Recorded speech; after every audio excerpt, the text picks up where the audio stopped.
Heute der Professor Dustdar von der TU Wien.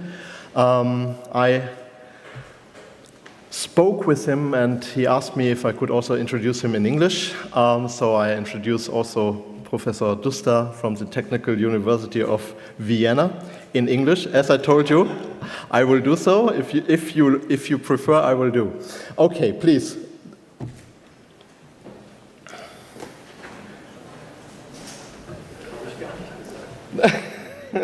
Ja, aber ich will jetzt nicht sagen, was du gesagt hast.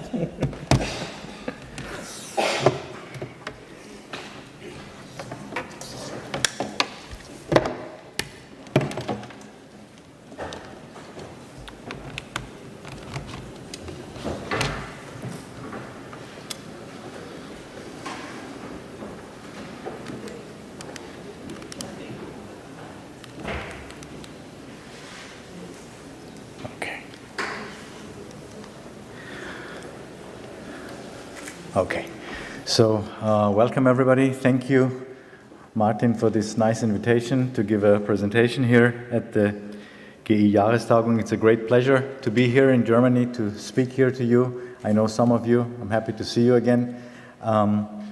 So this talk is basically about something which we have been doing in the last couple of years. And in the tradition of keynotes, I'm trying to give you a broad overview rather than a pure technical talk, in a sense that I will try to put together some interesting ideas for you to contemplate for the future, and maybe you find something useful for your own research. And I named this topic Cyber-Human Partnerships, which is also to be seen in the context of the discussions of AI lately. And I put this into the context, into the larger context of smart cities. I'm looking into how humans and software system essentially can collaborate and work together more beneficially in this larger context of smart cities. And in doing so, I would start with the first layer of assumption, which is on the networking layer. And I would like to talk briefly about network neutrality. Network neutrality is a concept which emerged essentially in the beginnings of the internet, and talking about that all traffic on the internet must be treated equally. That means that regardless of which application you are using, is it Netflix, Skype, web, whatever, that all of these data packets are treated equally by the ISP and then routed over the internet. Having that idea, I think, is very essential for everything that we do, because it actually helps also to create innovative solutions for the future. And this is an area where we have lost somehow our attention, because we somehow take the network increasingly for granted, and it becomes a problem increasingly, as some of these cases demonstrate. So real cases where some providers block other providers' traffic, or other application providers' traffic, like presented here with Netflix, T-Mobile, and others. And this is kind of a problem. Why? Because I would like to put it into the larger context now. And if we understand the context of what it actually could mean, is that we see basically two camps. One is in favor of network neutrality. So you have innovators, consumers, and you have organizations and peoples who are in fact against network neutrality, such as big corporations, internet service providers, and partially also content service providers, which are increasingly the big five. The big five nowadays, the Apple, Amazon, and Google, and Facebook, and so on. And the regulators are trying to somehow follow the money, and we as researchers are somehow sandwiched between these areas, and we have a big problem somehow, and I think that was actually quite nicely demonstrated also by the previous keynote somehow with free software. The problem is now that there is one area which I call the corporate industrial complex, in which terminology I follow basically the terminology of US former President Eisenhower, who in his farewell speech, warned the American people regarding the military-industrial complex, where he says that basically the military-industrial complex is doing things that are not, known to the general public, not known to the people. And similarly, I think we can also observe today that we have a corporate industrial complex where we do see the big five plus other companies, but basically a few who are working together in networks, who are content and service providers, who have a tremendous impact on what we have as network neutrality. And this will have a huge implication for everything that we do, because whatever happens on the network will bug us sooner or later. It's not just a philosophical or theoretical question, it's a question also of survival of the industry as we know it. And since this is an area where I am working on since a couple of years now, I would like to look at this context in the area of Internet of Things, since it is becoming increasingly popular, as you know. So now consider you have ISPs having to route traffic of all sorts of devices, and if you do not follow network neutrality, what you would typically do, you would prioritize partners in your IoT platform. So as a simple example, which everybody would understand, is that you would take, for example,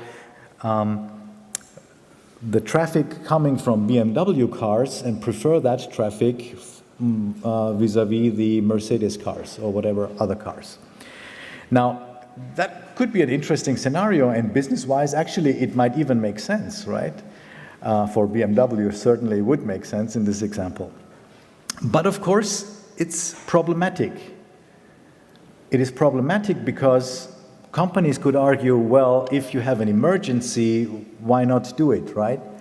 But then the question becomes, who determines where is the emergency, what is the emergency, etc. So somehow we have to deal with this question also of context. So we cannot sneak away from this problem again. And I think this is kind of urgent now because it's hitting the Internet of Things world. And as you know, there is a tremendous financial power and interest behind this, and there is very little regulation in this area. So I think we have to do something about this also as a scientific community. In the larger context now, I'm moving up the ladder, if you like. What we observe now in the last couple of years is a smart evolution of people, services, and things being weaved together in what I call elastic systems and processes. So we have a bunch of application areas, more or less novel, like smart homes, e-health networks, governmental networks, transportation networks, or energy networks, whatever you have. And all of these information systems increasingly are composed out of these three building blocks: people, services, or systems, and things. And we have to think about how are we able to actually design, model, monitor all of these systems which are composed out of these components. Typically in the past, we have been just concerned with software and services. This is what we were building. People were, in the best case, just outside the system interacting with the system, but definitely not part of the system in that sense. And I think that now increasingly we have to deal with this problem as well. So people as, if you like, functional building blocks of the system, things that, system sciences have been saying for the last decades, if I may say. And also the question of the things, basically. How do we deal with the things? Because now the things are starting to sending data, consuming data, etc. So if we boil it down on the technical level, basically we see that there are three areas. The smart things areas where we're dealing with sensors, actuators, questions of data analytics. Then we have the question of cloud computing, which is dealing with the, is now becoming mainstream or is mainstream, dealing with the large-scale data processing. And the human-based computing, like the social networks and sourcing and all of these questions. And currently, these three areas are somewhat loosely coupled in the best case. But in reality, they are strongly coupled, in fact, because if you look at it from a process perspective, all of these areas are tightly weaved together. But the reality of our systems today is that they are not. There are always boundaries between these systems. And what we are doing now is basically, if you look at the IoT/cloud scenarios, the early IoT scenarios basically were doing all of the processing in the cloud. And now increasingly, there is the realization coming that actually some of this processing has to be done at the so-called edge, so closer to where the data is actually happening or occurring. So this is an important realization. So in order to kind of conceptually understand what is going on, I would like to say that it is helpful to think in ecosystems. An ecosystem of these three building blocks. And if we look at ecosystems in nature, like the marine ecosystem, which is depicted here, you can see that these ecosystems are actually quite robust and resilient, right? And robustness and resilience, I think, is a very good goal for an information system. And this means that we would like to achieve this stability even if there is some disruption. And if we follow nature, which we very often do, is that we have to understand what is going on in the system. So in other words, we have to monitor and measure what is going on. We have to know what is the diversity of my system, what is the population trend, and other key indicators, depending on what is the ecosystem that we are looking at. So the ecosystem that in reality we, as computer scientists, are looking at is exactly in that triangle of the people, services, systems, and the things. And in this triangle, we have these different building blocks which are interacting with each other. Now, this is a conceptual framework. Now, if you look at what is happening today in the industrial setting, as you're very well aware of, is particularly in Germany, you have Industrie 4, which is basically the idea of following up from the past where you have manufacturing sites which were, locally, and then you extended it over to other factories and somehow replaced factories with other factories, etc. So over time, what you do is actually you change from a centralized control to a distributed control. So you change from sub-organizations with centralized control via multiple organizations with centralized control to multiple organizations with distributed control.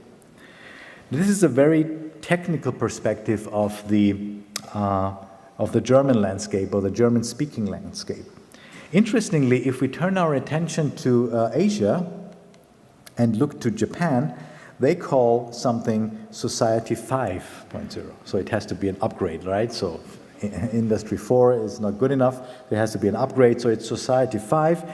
And interestingly, if you look at this, is that they have the assumption that we are evolving from a hunting society where we are coexisting with nature, because you have to understand now we don't coexist with nature anymore.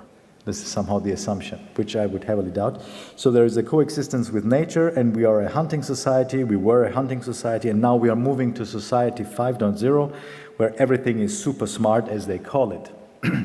And in this super smart society, all the information systems, all the services, all the processes which are provided are basically for the consumer, for the work, for the education, for the consumption, recreation, etc.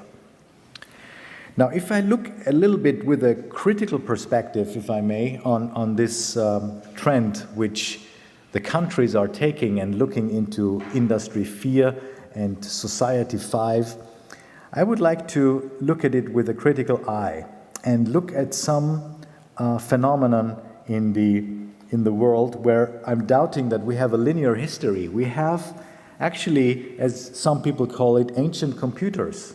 We have phenomenon like Stonehenge or in South Africa, Adam's calendar, where we have stones which de facto are operating like computers. Why? Because they're offering calendar functionality. They're saying something about the position of Earth, the equinox, and all of these things. So there is evidence that, and this one of them is also cited here, that just following a normal linear perspective may be not just the right approach to look into these problems. And even some people go even further and say that the ancient pyramids have a fascinating similarity with computer architectures. I leave that to you. But what I can follow from this argumentation is that basically we have to check our assumptions, we have to check our models, and abstractions. Why is it necessary? I think it is necessary because when we look back, we can see that there is a co-evolution of science and its technologies. Somehow we are responsible, partially also responsible for science and technology. I think you would agree, right? And if we are observing that we are moving towards so-called smart cities, and they are becoming models of our ecosystems, and all politicians like to fund and be a smart city, having people, things, and systems, we have to think that, okay, if that is good, if that, is where we want to go as a society, how do we actually create models? How do we design them? How do we monitor them? How do we actually create these systems? Because we are responsible, I think. Another aspect is, which is food for thought, is that we cannot simply follow the automation's model of the past. In the previous decades, and I think most of us have been trained that IT, computer science, is mostly about automation. I think we are reaching the limits of this automation nowadays, and we are coming into an area where we have to ask ourselves, what is actually the human? And we have to answer this question if we want it or not, because it's related to Industry 4. How much work do we have to do by humans? How do we pay? How is the taxation system and all of that? It is all related. So I think that we have to also think about how do we move successfully over the decades to come from a traditional automation support to a creativity support, which I believe should be the assumption of what a human actually is. I think that we as people are essentially creators. We are creating things, creating ideas, etc. So how can we bring in this valuable resource into this overall picture?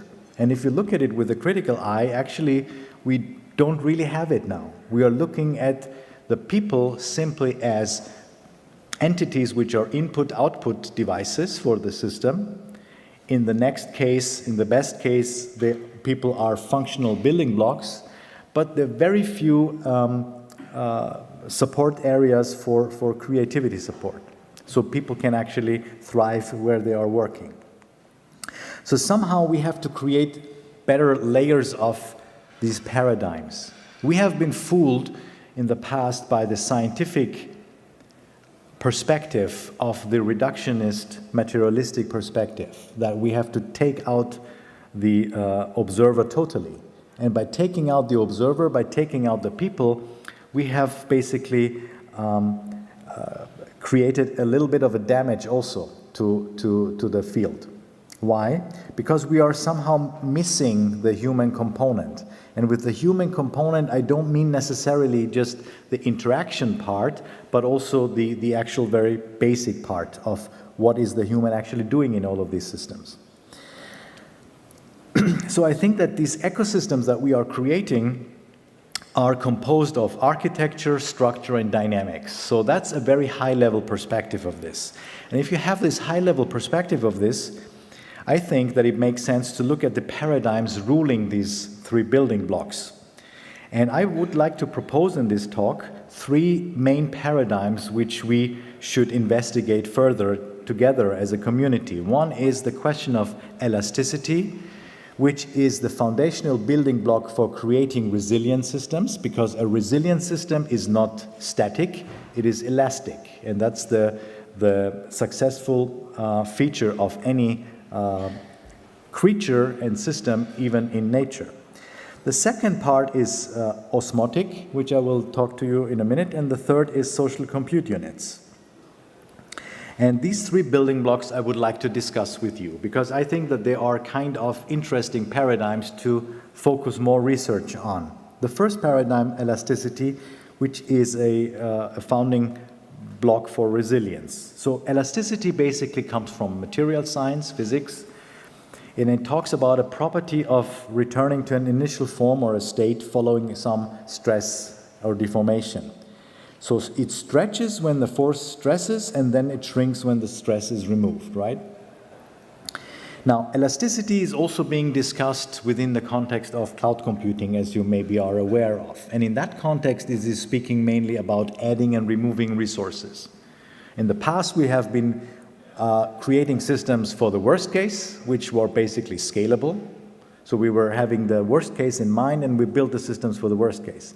Now this is not good enough. We have to do something which is elastic, right?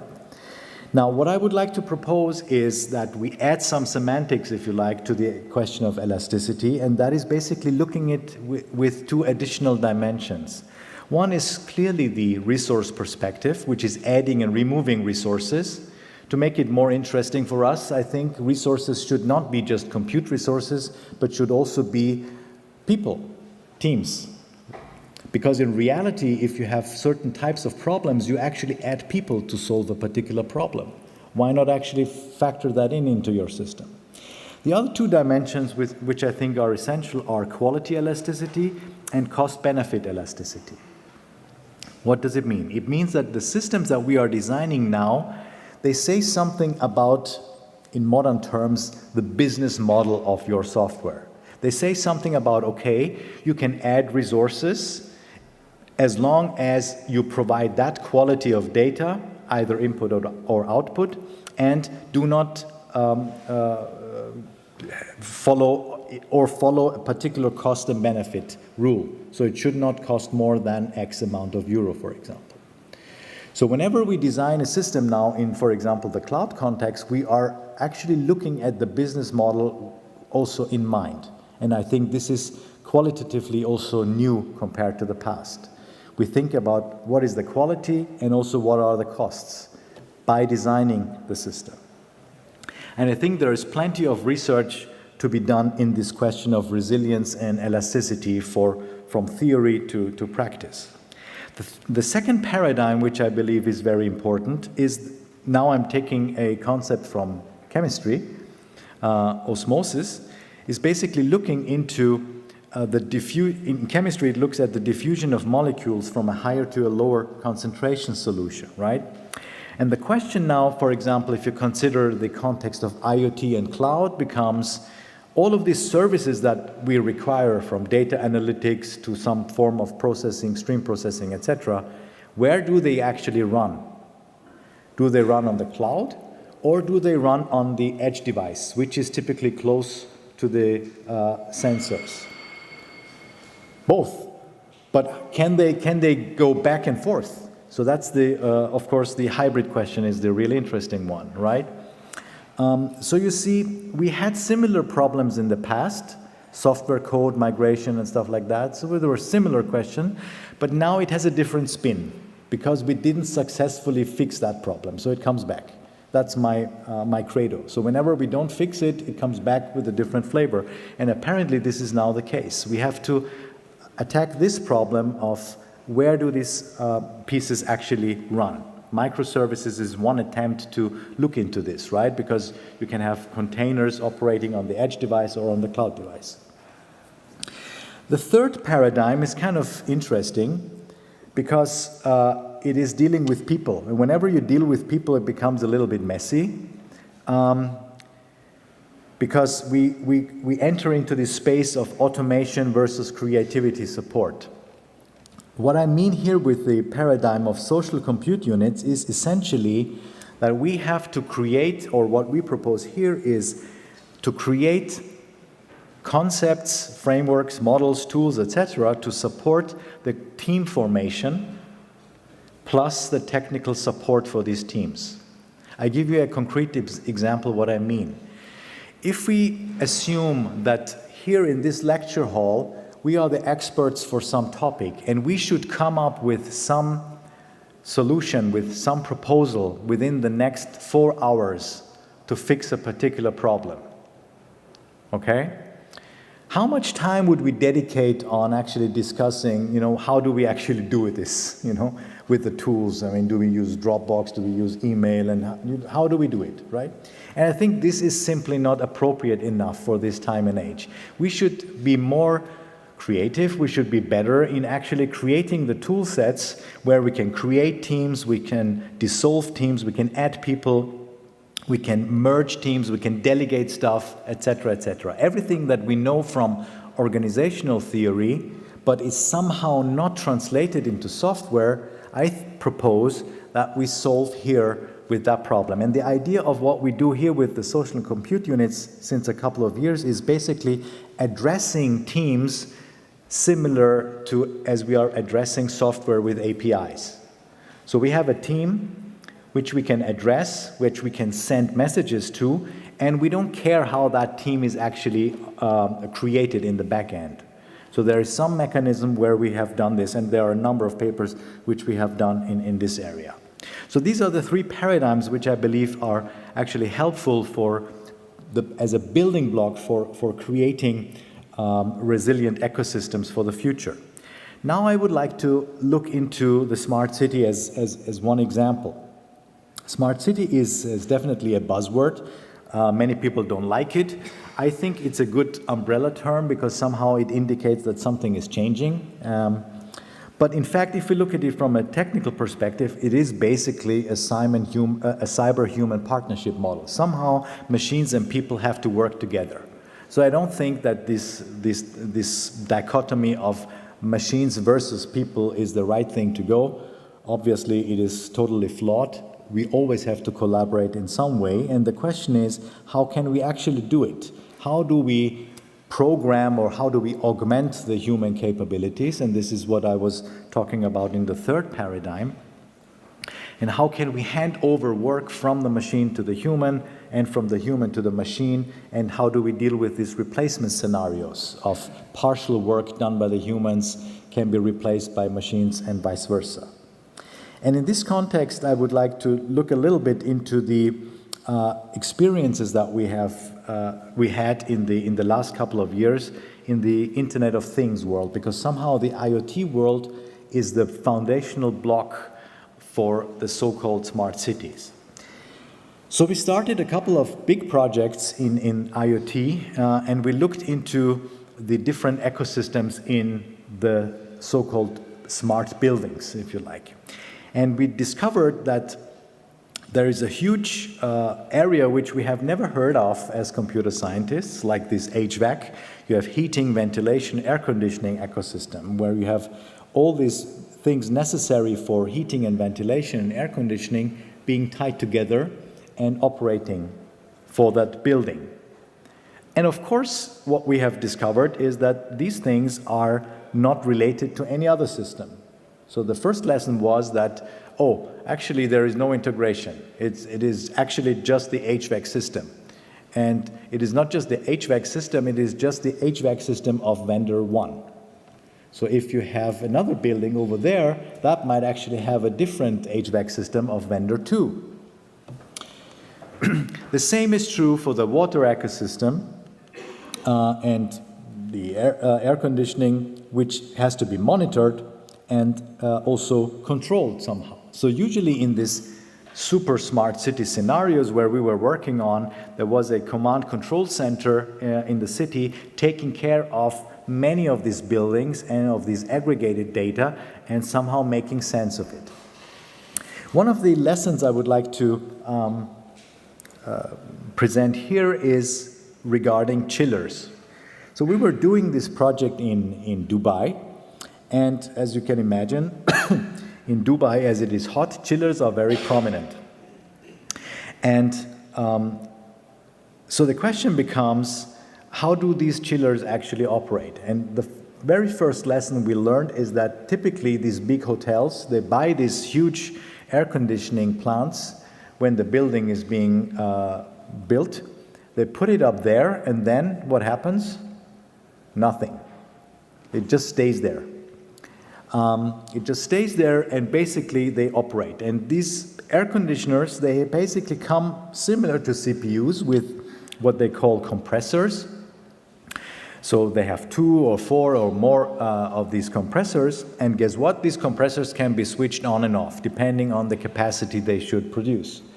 And what is really interesting, or was really interesting for us, is that we were assuming that somehow there is some form of context dependency built into this. So if there are many people in one of these rooms, maybe both compressors would be on, and if not, just, they switch off one compressor. Turns out this was not the case. So these industrial equipments are not context sensitive at all. And when we introduced the first improvement by simply allowing operators to manually switch on and off depending on the size of the occupancy of the people, we had millions of dollars of improvement of savings in these big buildings. And that was very interesting for us because we didn't expect this to be done so easily. And we could see that if we introduce more intelligent algorithms, if you like, it could be, much more could be done. And I think that this is an area where we can actually see a very low-hanging fruit. Now, of course, I'm aware that you could also see this as a form of surveillance if I go further. But on the other hand, I think that what we are mimicking in the large context is somehow the human body, and we are creating a form of an autonomic nervous system in which all of the parts are corresponding with each other. And nature is like that too. The ecosystems are like that too. So the things have to correspond and talk to each other. And that talking is actually, I think, one of our prime concerns. Now, if we look at the traditional ICT view on smart cities, most people say, okay, so what we would like to do is we would like to monitor and control large-scale networks of these interconnected things. So all of these devices, these sensors, actuators, and services that the city of X provides, we want to control those, right? So we are focusing traditionally on optimizing the infrastructure. We are not focusing on the society or any other outcome, typically a technology perspective. Then we have another perspective, which I also would like to highlight. It is the societal view on the smart city. And this is followed by many people working in the softer areas of computer science, so-called software areas, where they also deal with questions like crowd sensing and stuff like that, where they are working on active involvement of individual citizens and processes, ad hoc activities to achieve some form of collective benefit. So here you have examples of optimization of transportation, like ride-sharing applications, or energy use optimization. I can sell you my energy because I have some photovoltaic equipment and I don't need that energy, I can give it to you, sell it to you, etc. So these forms are kind of following a societal view on the smart city. And many new business opportunities also emerge out of this collective participatory model in the future. But simply we don't have the necessary tools yet to be aware of them and to deal with those. The third perspective which I am advocating here is a holistic view in which I acknowledge these different technological building blocks that we typically have, plus relying on the broad citizen participation. And I think one of the important and interesting research areas also for citizen participation is the question of incentives and rewards. So whenever you deal with people, in contrast to machines, you have to ask the question, how can I incentivize and reward the people? And this is not trivial, because I can be rewarded or incentivized by simply being in the right team with the right people. Other people might be rewarded by having more euros and everything in between that you can imagine, right? Now, wouldn't it be nice if we could have pieces of technologies which support this context-aware rewards and incentives so that in the future we could actually get what we want? Because what I want might be different from what Martin wants. So in other words, I think that going back to the previous talk, the freedom might be different from the perspective of the different stakeholders. So in other words, that what we are trying to do is we are creating somehow an architecture of values. And where I'm leading at is that somehow as computer scientists, we are now, as we are penetrating all areas of society, things that we have been preaching for the last decades and now is becoming a reality. So we are penetrating really all areas of society. We also have to deal with all the questions which are related to this. And the questions are connected to a lot of these ethical, privacy, and this sort of questions too, plus all of these novel business models. So it becomes even more complicated. So where do we go? How do we actually do that? One proposal from us is, a recent proposal, is to look at it from different dimensions, and we break it down somehow into a couple of dimensions. One is we look at the infrastructure. If we look at it from an infrastructure perspective, we could say that, okay, we want to optimize and save the city-owned physical infrastructure. But in parallel to that, we propose to also look into privately owned IoT infrastructure as part of that infrastructure. Why is this relevant? I think that all of us own IoT devices, and now you have to abstract an IoT device is not just a temperature sensor in your mobile phone, it is actually also your car. And if we connect that together with the traditional city-owned physical infrastructure, we could collectively achieve something beneficial for the overall society. So somehow we have to address that problem too. So we have the question of ownership, which is partially belonging to the city governments, or to the governments, whatever, and privately owned.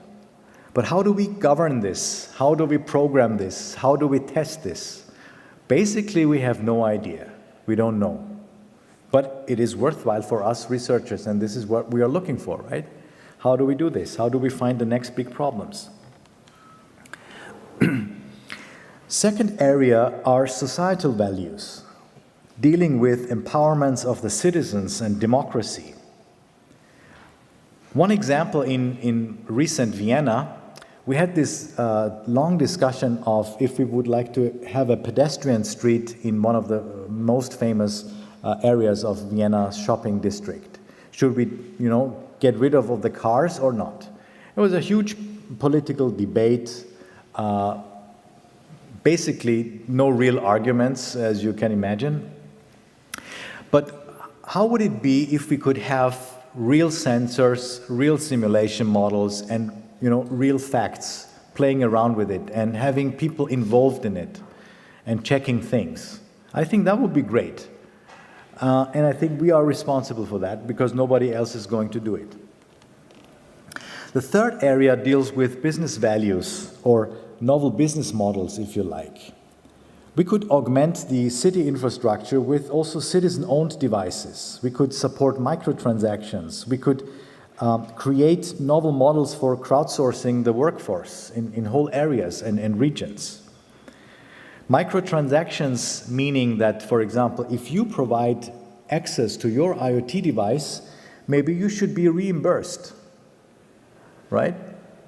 But this reimbursement typically cannot work with the current financial infrastructure that we have because the transactions are really very little, right? Maybe you get a few cents here and there, but in totality it adds up. So how do we do it? So in essence, that what we are proposing is to look at it from an architectural point of view as a smart city platform or a smart city operating system, if you like, where we look at the social infrastructure, the physical infrastructure, the core platform or the operating system, if you like, with what are the things that we would like to provide for such solutions, and that allow for add-on services and business logic from other entities to add to that. I think that is necessary, and we are pitching this idea to many cities because we think that it's quite dangerous if we don't do it. Why? Because the other alternative is that the Googles of this world will come in and say, okay, this is our solution, you take it or leave it.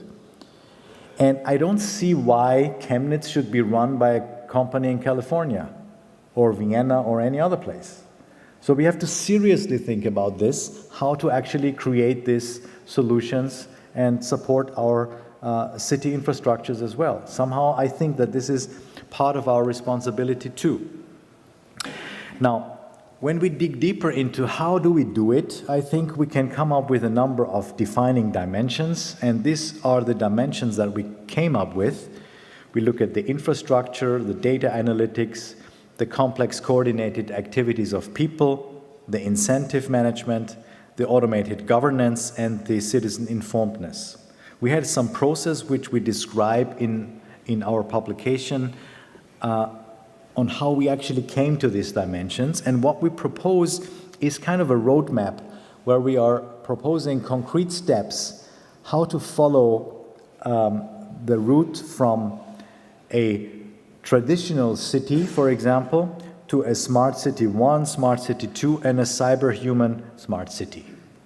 Because we think that we have to have a number of years until we get there, because lots of these questions that we have been discussing in the last minutes are totally unresolved, and I think we should take a structured approach on how to address them as a community. And somehow this chart kind of gives the roadmap of how to do it. And I would like to give you some little examples so that you can get a feel of what I actually mean. If you look at the infrastructure as a utility, we can define maturity levels similar to the software maturity models. We can say the first level would be that we have a traditional consumption model, similar to what we currently have. Every citizen is just a consumer of a smart device. The second maturity level would be that the device is still managed in a traditional manner, but the data can be shared among stakeholders. And there are some examples in today's industry, like Sifely, which provides access to this data from these sensors all over the place, and you can share those. The next level would be that you can provide common access to specific resources, such as testbed facilities and living labs. Why would this be good? Because if you have such a system in place, your city could actually say, okay, we have this in place, and you want to have a solution, here is our testbed, you can show us how it would work in that testbed. The next level would be that your whole infrastructure is open and publicly accessible, and you can also have incentive mechanisms that are implemented. So here we bring in the incentives. And as a final step could be that this whole infrastructure is organized as a public utility. For example, delivery, consumption, compensation models are actually developed. Here, this is an area where we could investigate blockchain technologies, for example. Finally, something that makes sense somehow is related to the thing, and not just something which is creating buzz, right? The next area is social orchestration, and here we define similarly maturity models. I just, pop them open so that you get the idea. From manually planned to software orchestrated planned, to large-scale static collaboration, to dynamic human planning supporting tools, which support negotiations and coordination protocols. Currently, our systems are very simple. If you, for example, look at crowdsourcing, ride-sharing, these types of applications, they are very primitive. They have the assumption that you have a problem, you want to get it fixed, end of story. one task, one solution, basically, right? The problem is that we can never reach higher levels of complexity if we do not address the problems of processes, because there are always processes. In higher level tasks, these activities of the people plus the software are always related with each other. So there is a handover of work from one person to another person, from one machine to another machine. And somehow we have to deal with this. So we have to deal with the question of coordination.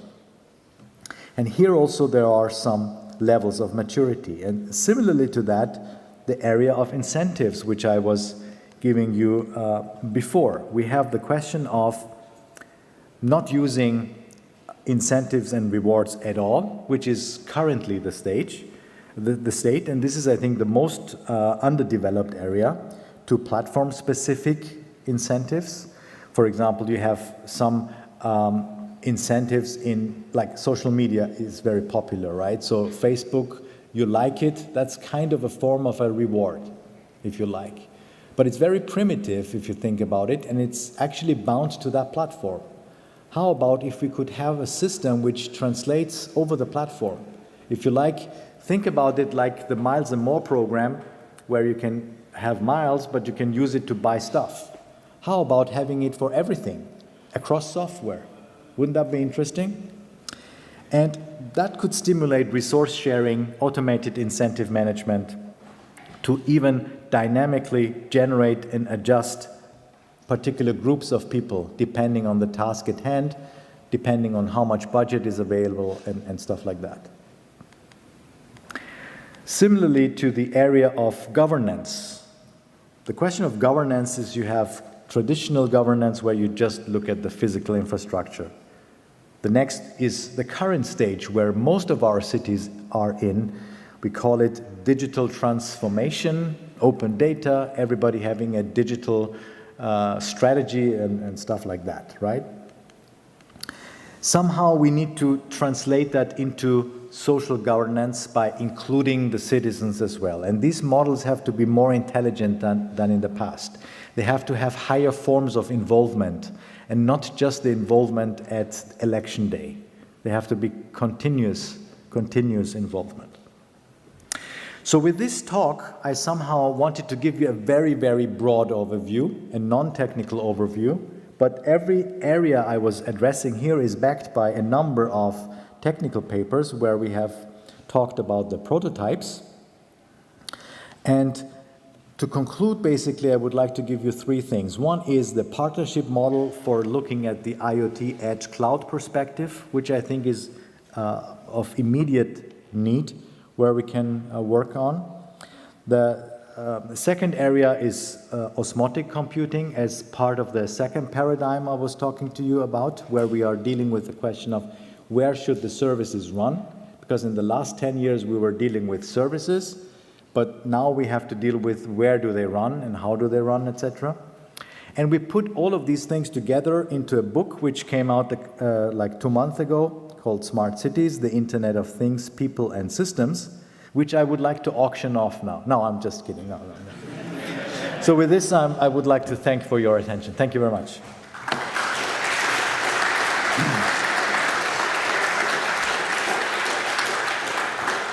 I think we have time for questions, Martin? Yes.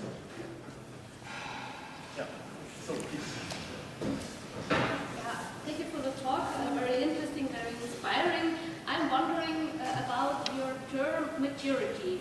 You reflected to, I think, CMMI, and as we know, there are the maturity levels not as much connected with development levels.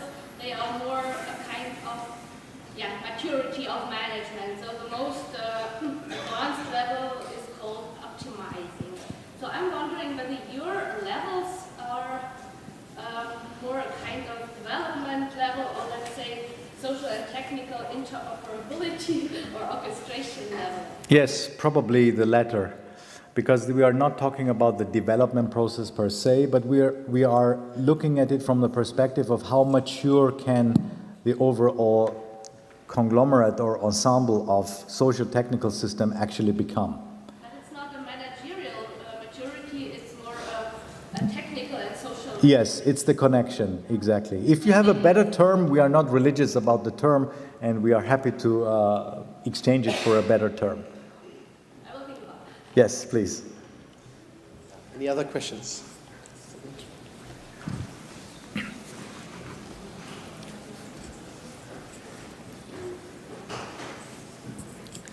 50. Thank you for the talk.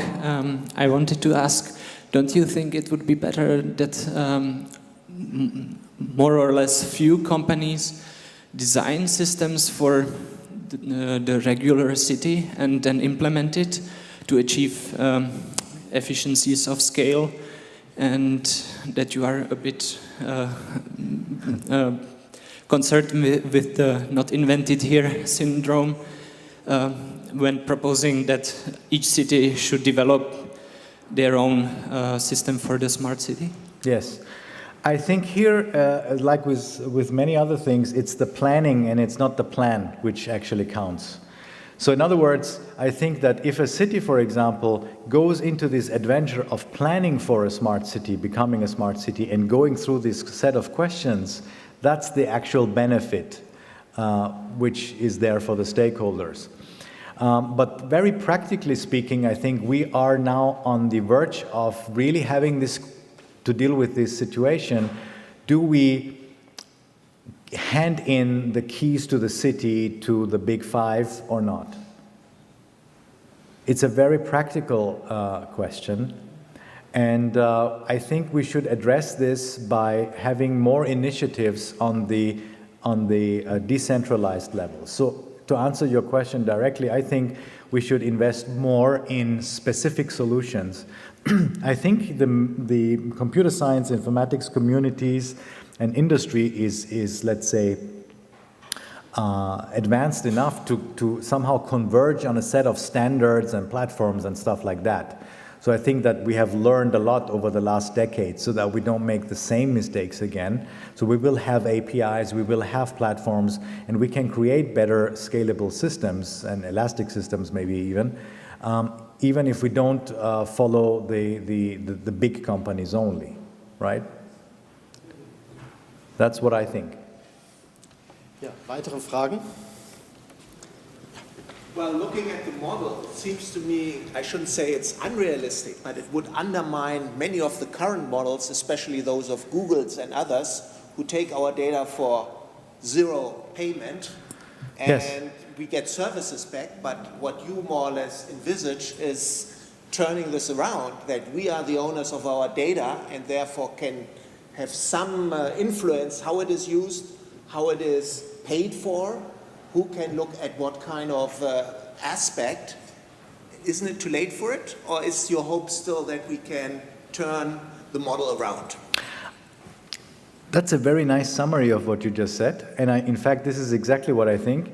And I think there is some momentum now, maybe even with blockchain stuff. Even many people might think not along those terms because they perceive blockchain as something different.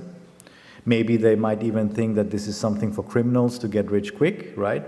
Many people are trying to influence the people in thinking about this, but this is not necessarily true. And this is what I wanted to address in the beginning by saying that the science and technologies always are connected to the assumptions that we have in a particular time. So if we think that, these things are bad, they will be bad, right?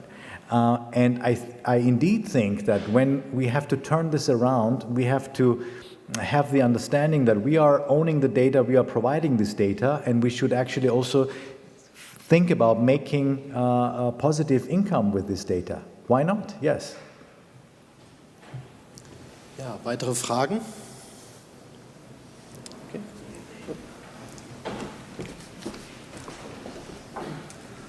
I like the idea of the comparison with a kind of organism or ecosystem.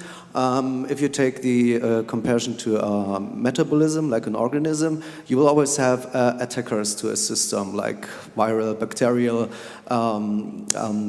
bad guys. How would you approach to save kind of crucial systems that can harm human life and being, like pure water supply, energy and stuff, from non-crucial systems? Are there any abstract plans to install kind of like the blood-brain barrier for the blood metabolism or something like this, because this would harm the approach of this net neutrality, when you would say, okay, let's take two different networks for the crucial and the non-crucial services, for example. Mm-hmm. Is this part of your modeling approach? No, we have not looked into this from... We are actually now starting to look into this from a technical perspective. What we are seeing now as regard with network neutrality and traffic differentiation is that legal solutions are clearly not enough. This is what we know for sure. So it's not enough to just have a legal regulation and say that this is not good, and people will still do it. Another food for thought is, which always puzzles me, is, have you ever wondered that the more we invest in security, the worse the situation gets? That's fascinating, isn't it? So I think we should also think about this a little bit more. Why is this the case, right? So, and have maybe a different look. And what I would advocate is, I think in the long run, the only solution is awareness of all the stakeholders. I mean, similar to the human body, when you as a human are aware of how your body functions, you eat the right food, drink the right stuff, etc. At least to a higher degree than if you are not aware of what is this food doing to your body. Right? And I think with the same logic, we should be aware of, and this is what I'm advocating in reality, is that we should know that the technologies that we are dealing with now, that we are creating now, are having those types of influences in society.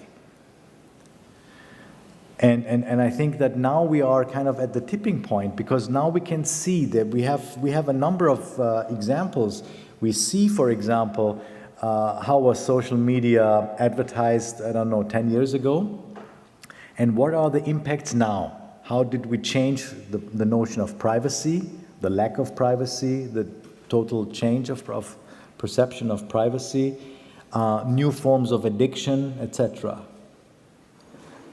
So what I'm advocating is not like saying, okay, do not use any of these software. I mean, there are many computer scientists nowadays doing this as well. But what I think is more helpful is to be at the forefront and not leave those developments totally in the hands of big corporations. And my initial argument was that these big corporations are part of a corporate industrial complex who have a particular set of interests by their very nature, and it's about power and control, and not necessarily for the betterment of a particular society. And this is why I think this is basically coming down to one of the interesting or responsibilities of the universities and researchers. Because otherwise, you could also argue, we were discussing before, you could close the universities down and say, okay, we have a bunch of Coursera jobs, lectures, you can get all of these credits, and that's it, end of story, right? So why do we need research in the first place? I'm sure you could convince politicians that you don't need research anyway, because Google is doing it anyway. So that would not be a good development, right? So I think awareness in the long run, even if it's very painful, awareness of the involved stakeholders, I think, is necessary. And in particular now, if you talk to city officials, etc., I think there is some there is some evidence. I have positive impressions that people are understanding that if they don't do anything, everything will be run by the big five. And there is some resistance. And I think especially in the German-speaking countries, there is some awareness of this. And even politically, you can sense it now easily, that things are flipping a little bit. It's a related question over here. Would you advocate a stronger German or European companies which are handling those problems and creating solutions? Or would you say that we primarily need a political solution like a Digitalministerium which gives some guidelines to companies? Well, software is global. It doesn't stop at borders. It doesn't make any sense. I mean, I think that we should have at least, if we would live in a different world, we should have worlds, the whole world cooperating. That would be much more efficient. But for the lack of that situation, I think it would be good to have at least a European approach to this, and not flip to this totally isolated perspective. Everyone is doing his own stuff. It is only in the interest of the big companies to separate and exert their powers on a divided Europe. And I think that, as you see, now we are in the middle of a political discussion, and this is exactly the point I was trying to make. I mean, software is now actually a question of politics. We cannot circumvent that discussion anymore. So I think, yes, it is a European thing. We need to fix it from a European perspective. And if I may add something, if you look at China, for example, China has the counterexamples for search engine, for things like an Airbnb, for like a WhatsApp is WeChat, for Uber is Didi, etc. So everything they have on their own. If somebody plugs something in Silicon Valley, we are really in trouble. And that's definitely not good, right? I mean, we cannot even run our own GPS, at this point, at least in time, as far as I know. So this is not very good. I'm not saying that everything needs to be isolated, but on the other hand, we need to also think about this, because going back to network neutrality, if something goes wrong here, and I think everybody probably agrees that network neutrality is something that we should defend, if this goes wrong, we are also in trouble, because we cannot do anything. Okay, thank you very much. Thank you.